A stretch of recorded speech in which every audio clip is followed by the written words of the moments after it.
Sistem ejaan bahasa Melayu cukup kaya dengan nilai sejarahnya yang jarang kita ketengahkan dalam masyarakat pada hari ini. Bismillahirrahmanirrahim. Assalamualaikum dan salam sejahtera saya ucapkan buat Puan Dahlia dan juga Puan Indawati selaku pensyarah yang akan menilai video ini. Saya Muhammad Rais bin Hamzah, pelajar PPSMP Amilan Jun 2023 untuk program Bahasa Melayu akan membentangkan projek digital saya untuk tugasan ini. Sejarah perkembangan sistem ejaan bahasa Melayu dapat kita kelaskan kepada dua tahap perkembangan, yakni sistem ejaan pra-merdeka dan juga sistem ejaan pasca merdeka yang terdiri daripada sistem ejaan Malindo dan juga sistem ejaan Bumi Bahasa Melayu tahun 1972.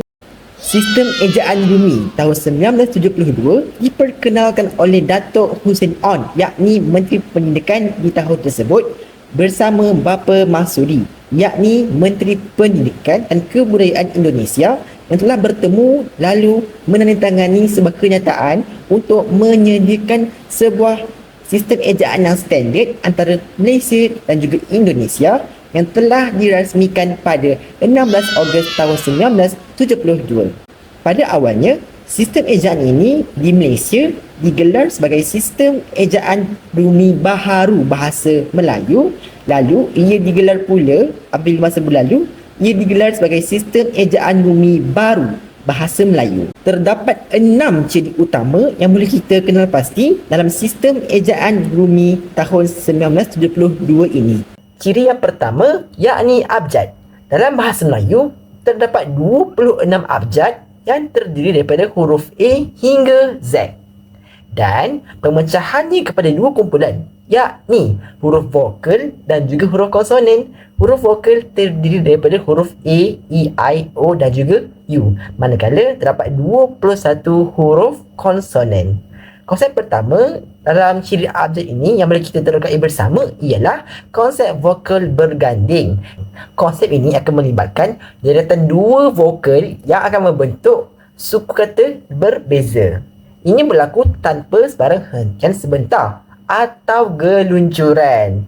Okey, ini bermaksud vokal berganding akan dilafazkan sebagai bunyi yang terpisah yang dipisahkan oleh dua buah suku kata berbeza. Dalam kata lain, dua huruf vokal akan bertemu namun kedua huruf vokal itu berada dalam dua suku kata yang berbeza seperti berikut.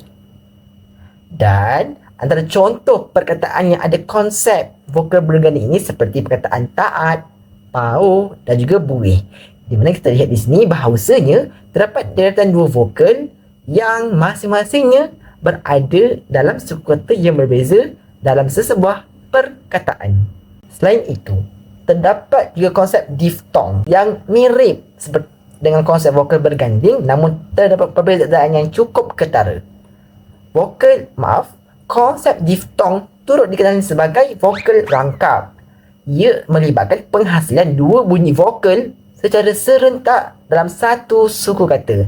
Hal ini yang membezakan diftong dengan vokal berganding kerana untuk diftong, bunyi huruf vokal tersebut dibunyikan dalam satu suku kata sahaja yang tidak dapat dipisahkan. Terdapat 3 diftong dalam bahasa Melayu, yakni ai, au dan juga oi. Dan diftong ini boleh hadir di hadapan, di tengah ataupun di akhir sebuah perkataan. Ada contoh perkataan yang ada unsur diftong ini seperti saudara, cakoi dan juga I sing. Sekiranya untuk huruf vokal kita ada konsep diftong, maka untuk huruf konsonan kita juga ada konsep yang seperti diftong yang digelar sebagai digraf. Okey, konsep digraf ini melibatkan susunan dua huruf konsonan. Untuk diftong, vokal. Namun untuk digraf ini kita akan melibatkan huruf konsonan yang disusun berturutan yang akan menghasilkan satu bunyi konsonan. Ia turut digelar dui lambang, dui huruf dan juga huruf rangkap. Dan berikut merupakan contoh senarai digraf dalam bahasa Melayu. Dan antara contoh perkataan yang ada elemen digraf ini seperti ghanimah, ghanimah. Khas. khairiyah dan makhluk. Di sini, jelaslah bahawa kita dapat melihat terdapat dua huruf konsonan yang berturutan yang kita bunyikan sebagai satu bunyi sahaja. Seperti perkataan makhluk, K dan H, kedua huruf konsonan itu kita bunyikan dalam satu bunyi sahaja. Itulah konsep digraph. Seterusnya, kita ada konsep direct consonant. Konsep ini akan melibatkan gabungan huruf konsonan yang berturutan. Namun, ianya walaupun berturutan dalam satu perkataan, namun kedua-dua huruf konsonan ini berada dalam dua suku kata yang berbeza. Ini bukan seperti digraph yang kita bunyikan sekali, tetapi untuk direct consonant ini kita kedua-dua huruf konsonan dipisahkan mengikut suku kata masing-masing. Dan dalam bahasa Melayu terdapat lebih kurang 60 jenis direct konsonan. Banyak bukan? Seperti yang berikut. Dan antara contoh perkataan yang ada elemen direct consonant ini seperti mampan, paradigma dan juga kognitif. Kita lihat satu perkataan. Perkataan mampan. Kita lihat dalam perkataan mampan, huruf M dan juga P berurutan. Namun, ianya berada dalam dua suku kata berbeza. Huruf M dalam suku kata mam, huruf P dalam suku kata pan. Namun, ia masih berada dalam satu perkataan yang sama dan disebut sebagai mampan. Dan inilah konsep direct consonant. Baiklah, belum habis lagi. Seterusnya, kita juga ada konsep gugus konsonan. Konsep ini dapat kita takrifkan sebagai penggabungan dua huruf konsonan dalam satu suku kata yang sama. Ianya mirip digraph, namun bukan digraph. Ianya gugus konsonan. Dan berikut merupakan contoh gugus konsonan yang ada dalam bahasa Melayu. Dan antara contoh perkataan yang ada elemen ini ialah blok, drama dan juga glacier dan juga gram. Kita ambil satu contoh perkataan drama. Kita lihat ada huruf D, ada huruf R. Huruf konsonan ini yang berturutan dalam satu suku kata, iaitu dra. Dan itulah contoh untuk gugus konsonan. Daripada huruf, kita akan beralih pula kepada peringkat suku kata. Dalam setiap suku kata, mesti ada huruf vokal. Kerana dengan adanya huruf vokal ini dalam sebuah suku kata, ianya membolehkan sebuah perkataan dipisahkan kepada suku katanya. Dan huruf vokal dalam sebuah suku kata boleh hadir sama ada di depan konsonan, di belakang konsonan, ataupun ini mungkin juga tidak diikuti oleh sebarang huruf konsonan. Contoh perkataan, kita ambil perkataan sastra. Menerusi adanya huruf vokal dalam setiap suku kata dalam perkataan sastra ini, kita mampu untuk mencerakinkan ia kepada tiga buah suku kata, iaitu sas, te dan juga ra.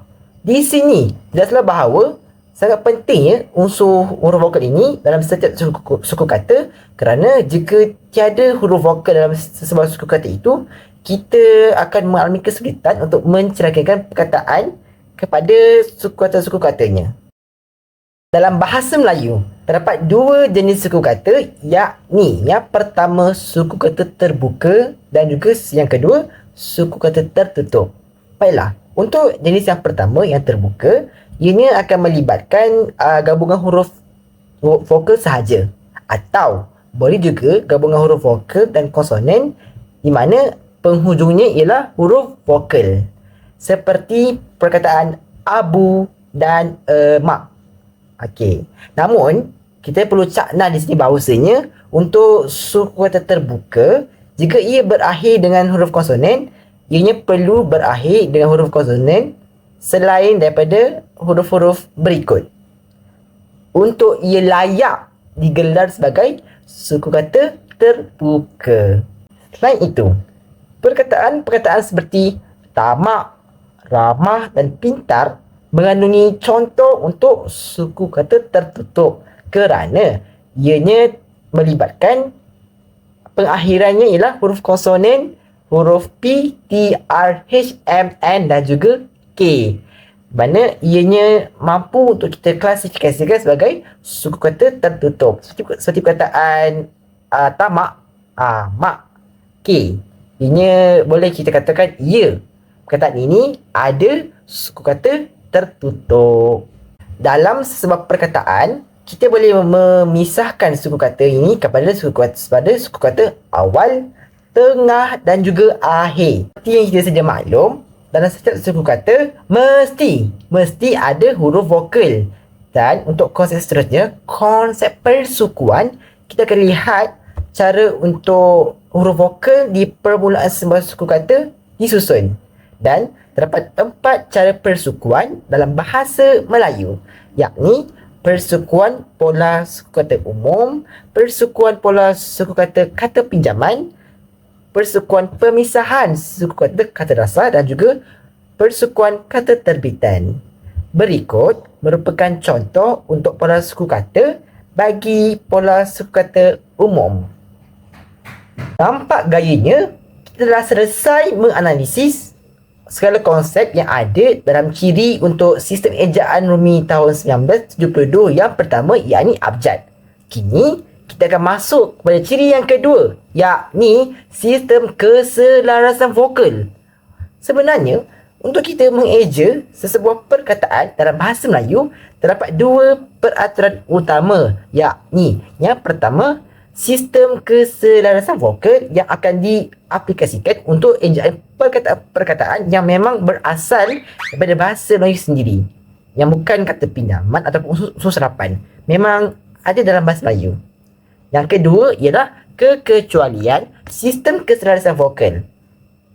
Hukum yang kedua ini terpakai untuk perkataan ataupun kata pinjaman maupun unsur serapan yang kita pinjam dari bahasa luar, yang kita asimilasikan, yang kita masukkan dalam ejaan bahasa Melayu.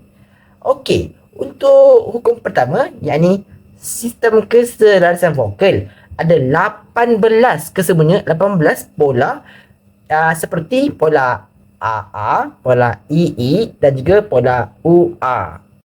Manakala untuk kekecualian sistem keselarasan vokal ada 16 pola kesemuanya. Seperti contoh, pola OI, pola AI dalam kurungan P dan juga pola I dalam kurungan TI. Selanjutnya, kita akan meneliti ciri ketiga yang ada dalam sistem ejaan Rumi tahun 1972 ini, yakni dari segi penulisan huruf bahasa Melayu. Dalam ciri yang ketiga ini, kita akan menelusuri 2 aspek utama, yakni dari segi penulisan huruf besar dan huruf condong. Okey, untuk yang pertama, huruf besar. Huruf besar kita akan gunakan dalam situasi seperti ketika ianya huruf pertama bagi kata dalam sesebuah ayat. Boleh kata permulaan ayat, perkataan pertama, huruf pertamanya perlu kita tulis dengan huruf besar. Yang kedua, dalam huruf pertama nama orang, seperti nama saya, Rais. Huruf R akan ditulis dalam huruf besar. Selain itu, huruf besar juga akan ditulis bagi huruf pertama bagi nama sesebuah bangsa, suku dan juga bahasa. Sebagai contoh, bahasa Melayu. Huruf M dalam Melayu akan dieja besar kerana ia merupakan permulaan dalam ejaan sesebuah bahasa, dalam ejaan sesebuah bahasa, yakni Melayu. Seterusnya, kita akan memperincikan penulisan huruf condong. Okey, huruf condong ini akan ditulis apabila kita bertemu dengan keadaan seperti yang berikut. Antaranya, ketika kita ingin menulis mungkin nama buku, majalah ataupun sebarang dokumen rasmi yang kita kutip daripada luar, yang kita masukkan dalam sesebuah karangan seperti yang berikut. Selain itu, huruf condong juga akan digunakan apabila kita ingin menulis elemen penegasan atau pengkhususan huruf, bahagian kata ataupun kelompok kata yang ingin kita tegaskan dalam sesebuah ayat, yang kita ingin memberikan penumpuan lebih terhadapnya. Seperti dalam ayat berikut yang kita condongkan huruf J. di perkataan jalan kerana itu merupakan penumpuan yang khusus yang perlu kita tekankan dalam ayat tersebut. Selain itu, huruf condong juga akan ditulis apabila kita ingin mengeja sebuah istilah saintifik atau perkataan ilmiah yang kita jarang tuturkan dalam bahasa sehari-hari, seperti istilah Rafflesia Hastings.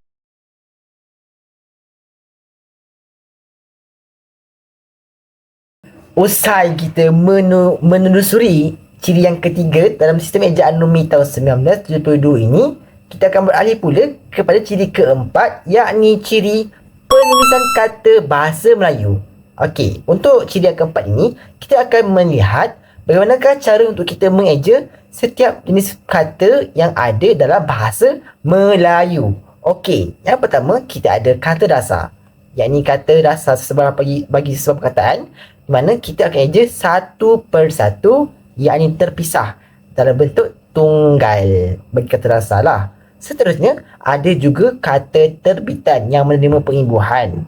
Okey, ada beberapa kes. Antaranya, untuk imbuhan awalan, akhiran dan apitan, jika ada dalam sesuatu perkataan, ini akan dieja rapat, bercantum dengan kata dasar. Seterusnya, kes yang kedua pula ialah apabila kita ingin menggabungkan dua perkataan. Okey, ada dua perkataan yang digabungkan dan ia menerima mana-mana imbuhan awalan maupun akhiran, mana imbuhan yang hadir itu akan ditulis serangkai, akan ditulis bercantum dengan kata yang mendahuluinya atau mengikutinya, seperti dalam contoh di sebelah ini. Kes yang seterusnya ialah apabila kita ingin menulis ataupun kita ingin memasukkan imbuhan apitan dalam sebuah kata terbitan. Ini sama seperti kes yang sebelum ini, di mana ia akan dirangkaikan sekali dengan perkataan yang mendahuluinya atau mengikutinya. Jadi contoh perkataan di sini. Seterusnya, untuk kata ganda pula, kata yang berganda, ianya perlu ada tanda sempang di pertengahannya. Kerana dengan adanya tanda sempang itu, ianya akan menandakan bahawasanya itu merupakan contoh bagi kata ganda. Dan seterusnya, kita juga ada kata majmuk. Okey, selalunya masyarakat akan keliru untuk mengeja kata majmuk ini, sama ada rapat ataupun jarak. Okey, jika ianya dieja terpisah, ini secara jarak, ianya untuk merujuk kepada istilah khusus ataupun bahagian umum sesebuah perkara. Misalnya perkataan air hujan dan reka bentuk. Ini merupakan perkataan yang merujuk pada benda yang umum yang kita perlu eja secara terpisah. Manakala jika sesebuah kata majmuk itu kita eja secara rapat, ia berlaku kerana sesebuah gabungan kata itu memang lazim kita anggap sebagai sebuah kata, seperti alhamdulillah dan juga matahari. Dan terdapat kata majmuk mantap. Okey, ini keperluan khas kata majmuk mantap ini yang memang kata majmuk yang kita perlu eja dengan rapat, seperti kaki tangan dan juga jawatan kuasa. Okey, ini merupakan contoh untuk kata majmuk mantap yang perlu kita eja rapat dah. Kita dah pun menelusuri dari segi kata dasar, terbitan, ganda dan majmuk. Seterusnya kita akan masuk pula kepada kata sendi nama. Okey, untuk kata sendi nama ini, penekanan akan diberikan kepada kata sendi nama yang berada di hadapan, seperti ke, dari dan di. Okey, untuk ke, dari dan di ini, ia ada dua keadaan. Mungkin dia je terpisah dengan perkataan selepasnya ataupun rapat dengan perkataan selepasnya. Okey, situasi pertama untuk kes terpisah. Seperti dalam ayat dalam frasa ini. Untuk contoh yang jarak ialah di kedai coklat. Kita tak eja di kedai rapat. Kita akan menjarakkan ia. Namun, untuk kes yang kita akan rapatkan di dengan perkataan yang berikutnya, ianya berlaku untuk perkataan yang kita memang laziminya sebagai sebuah perkataan. Contohnya perkataan kepada. Kita tak pisahkan ke dan pada, tapi kita rapatkan kerana kepada memang wujud dalam bahasa Melayu dan ini memang lazim sebagai sebuah perkataan yang kita dah biasa dengannya. Contoh lain ialah semenjak dan juga selain. Baiklah, Ciri kelima dalam sistem ejaan Bumi Bahasa Melayu ini ialah dari segi untuk kita mengeja kata-kata pinjaman.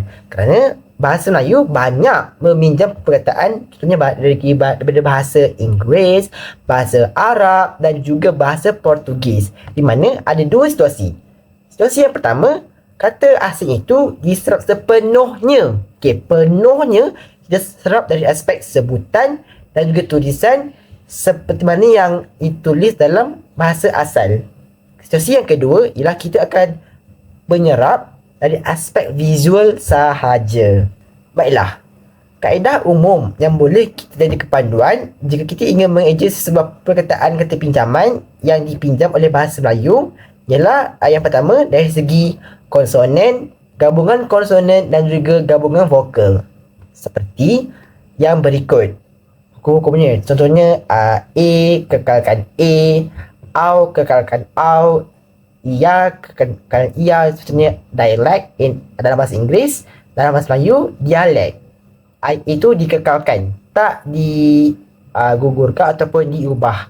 Selain itu, yang pertama dari segi inilah konsonan, gabungan konsonan dan juga gabungan vokal. Yang kedua adalah dari segi akhiran asing.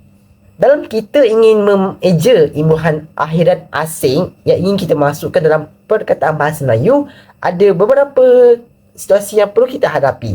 Antaranya untuk imbuhan akhiran AL yang akan dikekalkan imbuhan AL ini dalam ejaan bahasa Melayu seperti normal. Normal dieja dalam bahasa Inggeris AL. Dalam bahasa Melayu normal masih lagi AL dikekalkan, tak diubahkan ataupun digugurkan. Nampak gayanya? Kita dah sampai pada ciri terakhir untuk sistem ejaan Bumi Bahasa Melayu tahun 1972 ini, yakni dari segi tanda baca. Okey, berikut merupakan antara tanda baca yang ada dalam bahasa Melayu. Setiap tanda baca ini ada fungsi dan juga peranan tersendiri, seperti seperti tanda seru. Tanda seru.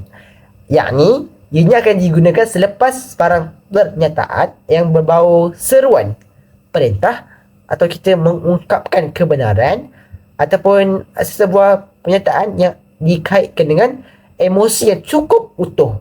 Seperti ayat ini. Wah, murahnya harga manisan ini. Kita akan menggunakan tanda seru di ujungnya kerana ayat ini berbau emosi yang cukup kuat. Tambahan lagi, terdapat juga tanda ulang yang kita selaku generasi Z mungkin dah terbiasa menggunakannya. Mungkin kita tak sedar kita menggunakannya dalam kita berkomunikasi menggunakan SMS. Yakni kita akan, contohnya perkataan ini, baca-baca dan betul-betul. Kita tidak menulis penuh. Baca, sempang, baca. Namun kita hanya menulis dengan cara mudah, yakni baca dan ada nombor 2. Ini menunjukkan bahawasanya kita ingin mengulangnya sebanyak 2 kali. Baca-baca. Kini, kita akan beralih pula kepada topik kedua yang akan dibincangkan dalam projek digital ini, yakni isu kegramatisan aspek tata bahasa. Isu ini timbul apabila seseorang pengguna itu gagal untuk mengungkapkan ayat-ayat ataupun menghasilkan sebarang penulisan yang mematuhi aspek-aspek tata bahasa Melayu yang merupakan acuan ataupun panduan dalam kita ingin menggunakan bahasa ibunda ini. Dan terdapat 4 aspek yang akan dikaji ataupun 4 elemen yang terdapat dalam isu kegramatisan tata bahasa ini, yakni yang pertama ejaan, kata, frasa serta ayat.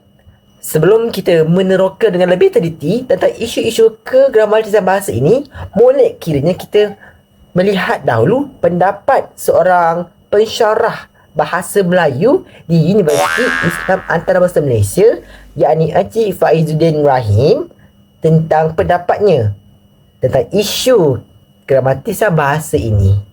Beliau merupakan seorang pensyarah bagi kursus Bahasa Melayu Komunikasi Antarabangsa di Pusat Asasi Universiti Islam Antarabangsa Malaysia, dan saya telah mengajukan persoalan kepadanya perihal pendapatnya tentang status bahasa Melayu yang digunakan oleh anak muda ketika mereka berkomunikasi dalam media sosial, dan ini merupakan jawapannya. Beliau berpendapat bahawa rata-rata generasi setiap pada hari ini kurang menggunakan bahasa Melayu dengan baik dalam media sosial kerana baginya ini merupakan platform yang tidak formal dan boleh katakan tidak bersifat akademik.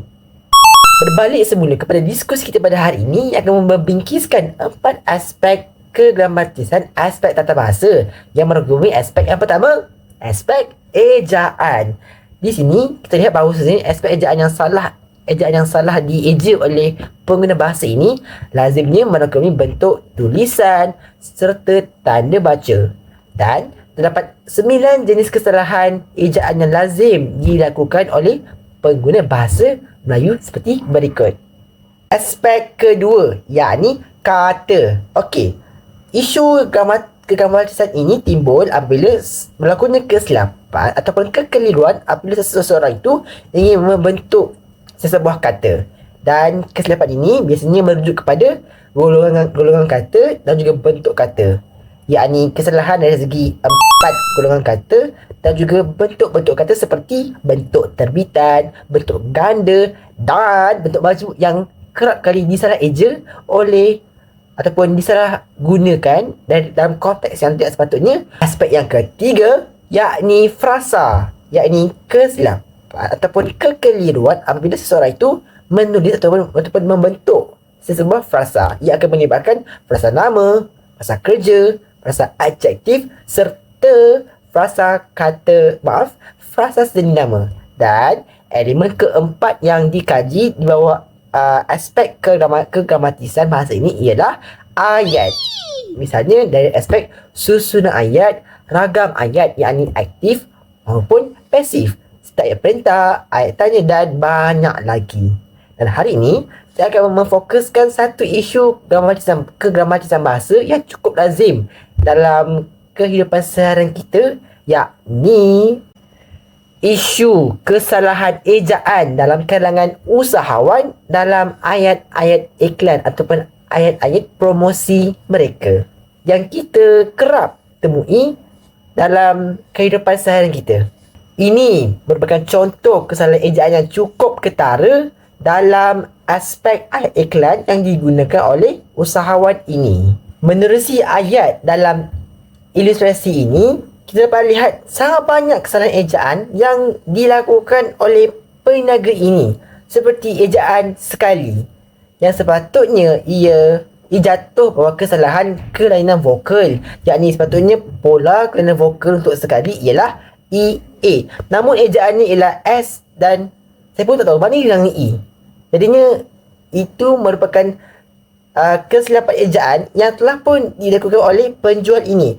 Dan juga ayat kata seperti punya dan dah yang menunjukkan penguasaan bahasa yang cukup tidak memuaskan dalam kalangan usahawan. Contoh yang kedua untuk kesalahan ejaan yang kerap dibuat oleh para usahawan seperti dalam infografi ini, yakni ayat promosinya terdapat kesalahan ejaan pada perkataan disediakan kerana menurut cara penulisan kata bahasa Melayu dari aspek kata seni nama, untuk kata seni nama seperti ke dan juga di ataupun dari, apabila ia ditulis bersama perkataan lain, ia perlu dieja secara rapat, bukannya terpisah seperti yang ditulis oleh peniaga ini, yakni disediakan, di jarak sediakan. Ini salah. Sepatutnya ia dieja di dan juga disediakan dan juga sediakan dieja dengan rapat.